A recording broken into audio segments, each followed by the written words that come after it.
Hi friend, আমি আকাশ। আমি exclusive update নিয়ে আলোচনা করব। আজকের আলোচনা কিন্তু সুপারস্টার দেব, তার আগামী সিনেমা টেক্কা এবং খাদান।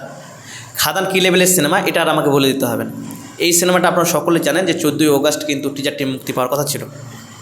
তবে আপনারা সকলে জানেন আমাদের পশ্চিমবাংলায় বর্তমান পরিস্থিতি, তাই কিন্তু এই সিনেমাটার টিজার কিন্তু পিছিয়ে নেওয়া হয়। মনে হয় না আগস্ট মাসে এই সিনেমার টিজার আর আসবে। যদি এই সিনেমার টিজার আমরা পাই তাহলে হয়তো সেপ্টেম্বর মাসে, যদি পরিস্থিতি নিয়ন্ত্রণে আসে তাহলে কিন্তু আমরা সেপ্টেম্বর মাসে খাদান সিনেমার টিজার পেতে পারি।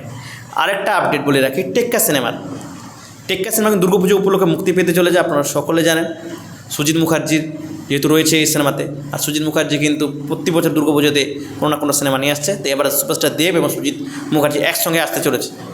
সিনেমাটার নাম টেক্কা কিন্তু এমন টাইপের সিনেমা যেটা শহরের অডিয়েন্স এবং পরিবার ওরিয়েন্টেড টাইপের যারা সিনেমা দেখতে পছন্দ করে তাদেরকে অবশ্যই ভালো লাগবে। তবে বলে রাখি, এই সিনেমাটার রিলিজ ডেট 5ই অক্টোবর এই সিনেমাটা কিন্তু রিলিজ পাবে। এটা অফিসিয়ালি আপডেট আমরা পেয়েছি। 5ই অক্টোবর অর্থাৎ দুর্গাপুজো উপলক্ষে মুক্তি পেতে চলেছে। তো খাদান সম্পর্কে এবার আসছি। খাদান হচ্ছে শ্যুটিং কিন্তু এখনও কমপ্লিট হয়নি। একটা নামী পত্রিকা দেখলাম যে খাদানের সম্পর্কে যে আপডেটটি দিয়েছে, তারা কিন্তু বলছে যে খাদান সিনেমার শ্যুটিং কমপ্লিট। তাদেরকে বলে রাখি যে এখন কিন্তু খাদান সিনেমার শ্যুটিং একেবারে কমপ্লিট হয়নি, অনেকটা শ্যুটিং বাকি রয়েছে এবং ডাবিংয়ের কাজ রয়েছে, পোস্ট প্রোডাকশনের কাজ রয়েছে, অনেকগুলো কাজ রয়েছে। একেবারে যে শেষ তা কিন্তু নয়। এবং শোনা যাচ্ছে এই সিনেমার গানের শ্যুটিং বিদেশে হয়েছে বা বিদেশে হবে, শুনতে পেরে, এখন কনফার্ম নয়। এই ছিল আজকের মতো আমাদের নিউজ। যদি ভালো লাগে অবশ্যই লাইক, কমেন্ট, শেয়ার এবং ফলো দিতে ভুলবেন না। ধন্যবাদ।